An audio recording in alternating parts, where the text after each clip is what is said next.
Holidays-nale, adu namma GT Holidays da. GT Holidays, South India's #1 travel brand. You know you are special when you're with GT Holidays. பாண்டியர் sir இதில் பார்க்க வேண்டிய பல அம்சங்கள் இருக்கு இல்லையா? ஒரு பக்கம் தமிழ்மணியோ அல்லது பொன்வில்சனோ சொல்லும் பொழுது இரண்டு பக்கமும் தவறு நிகழ்ந்திருக்குது அப்படின்னு. ஆனால் சமூக வலைதளங்களில் நடக்கக்கூடிய அந்த உரையாடல்கள், அது சம்பந்தமான காட்சிகளின் அடிப்படையில் பேசக்கூடியது எல்லாமே திமுக தாவேகாவை அழிப்பதற்காக ஒரு டூலாக இதை பயன்படுத்திட்டாங்க. எவ்வளவு பேர் இறந்திருக்கிறாங்க அப்படின்றதுலையும் சந்தேகங்கள் இருக்கிறது. இரவுக்குள்ளேயே அந்த பிணங்களை உடற்கூறாய்வு செஞ்சுட்டாங்க, விடியறதுக்குள்ளேயே புதைச்சிட்டாங்க அப்படின்ற இடத்தை நோக்கி நகர்த்துறது. அதே மாதிரி உரிய இடம் கொடுக்கல. கரூரில் தாவேகாவுக்கு அலைக்கழிக்கப்பட்டாங்க, டேக் டைவர்ஷன் பாலிடிக்ஸ் பண்ணாங்க, நிறைய விஷயங்களை அடுக்கடுக்காக பண்ணாங்களே. ஒவ்வொரு கட்டத்திலையும் திமுக இதை தங்களுடைய அரசியல் களமாக மாற்றுறதுக்கு முயற்சி பண்ணாங்களா?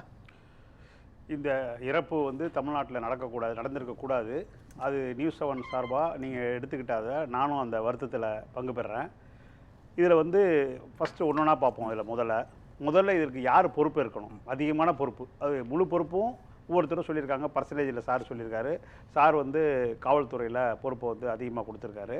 நான் பொறுப்பை பிரித்து சொல்கிறேன். ஏன்னா 10 குழந்தை இறந்ததுக்கு எந்த காலத்துலேயும் விஜயும் கிடையாது, காவல்துறையும் கிடையாது. முழுக்க பொறுப்பு 99% அந்த பெற்றோர்கள் தான். ஏன்னா அவங்க தான் அழைச்சிட்டு போகிறாங்க.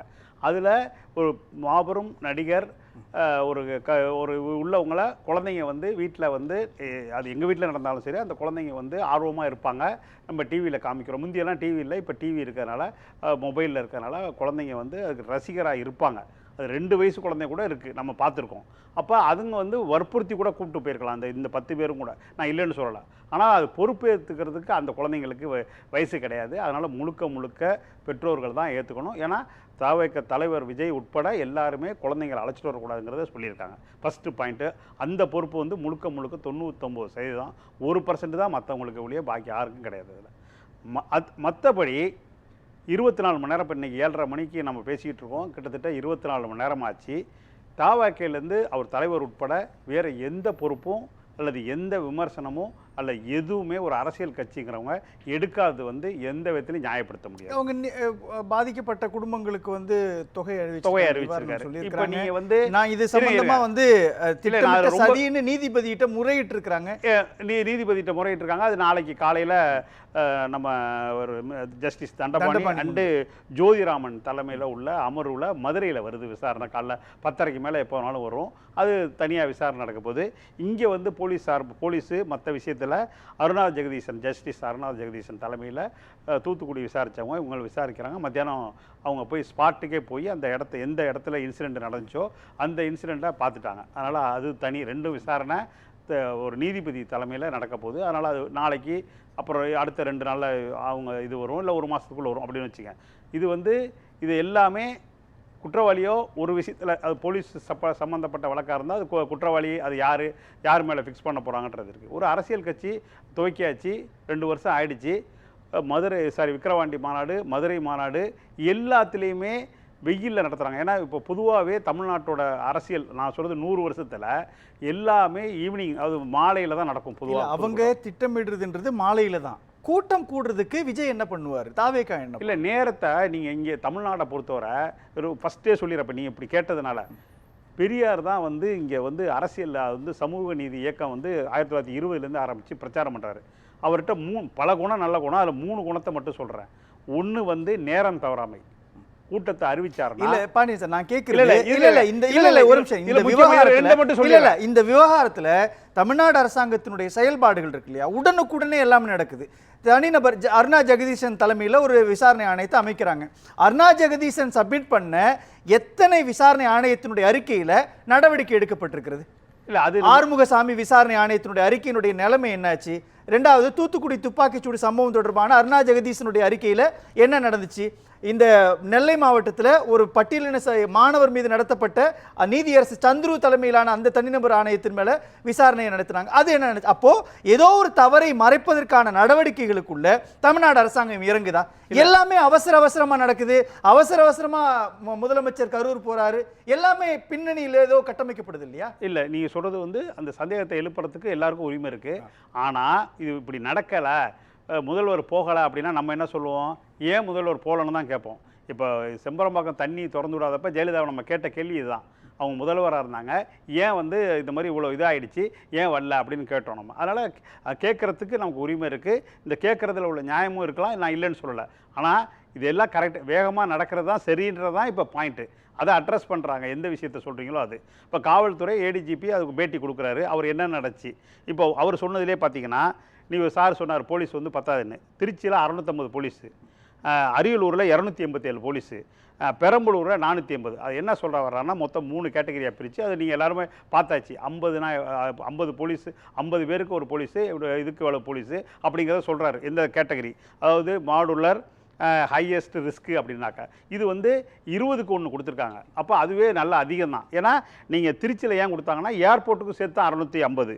அதே மாதிரி இப்போ நாகையில் பார்த்தீங்கன்னா 410, திருவாரூரில் 413, நாமக்கல்ல 213 தான். 213. எனக்கு கரூர் வாங்கல. கரூரில் எவ்வளோ? கரூரில் 500 போலீஸ். 500 போலீஸ். நீங்கள் நல்லா யோசிச்சு பாருங்க. இல்லை அதை கணக்கு படி பாருங்க. திமுகவினுடைய முப்பெரும் விழா நடக்கும் பொழுது எவ்வளவு போலீஸ் பந்தோபஸ்து போடப்பட்டிருந்தது, அங்க எவ்வளவு ஏற்பாடுகள் செய்யப்பட்டிருந்தது. அதே கரூர்ல தாவேகாவினுடைய மாநாட்டுக்கு எவ்வளவு பேர் போட்டுருக்காங்க.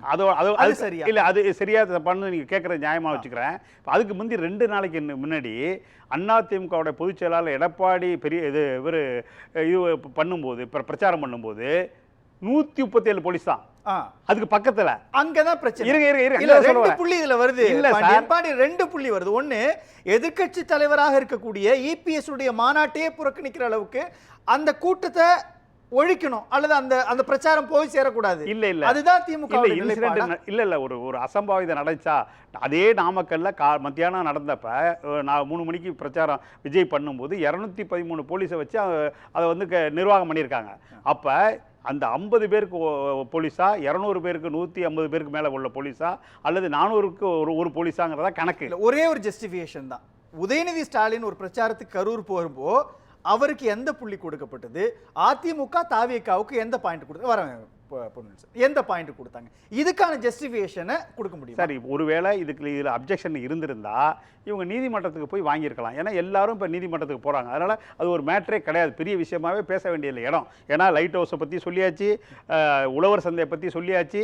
நீங்கள் வந்து இப்போ மதுரையிலையும் விக்கிரவாண்டிலையும் எங்கே நடத்துனீங்க, அங்கே 500 ஏக்கர் லேண்டை வந்து பொது பப்ளிக்கில் உள்ள லேண்டை வாங்கி இது வாடகைக்கு எடுத்து நடத்திட்டீங்க. அப்போ அதே மாதிரி நடத்திருக்கலாமே.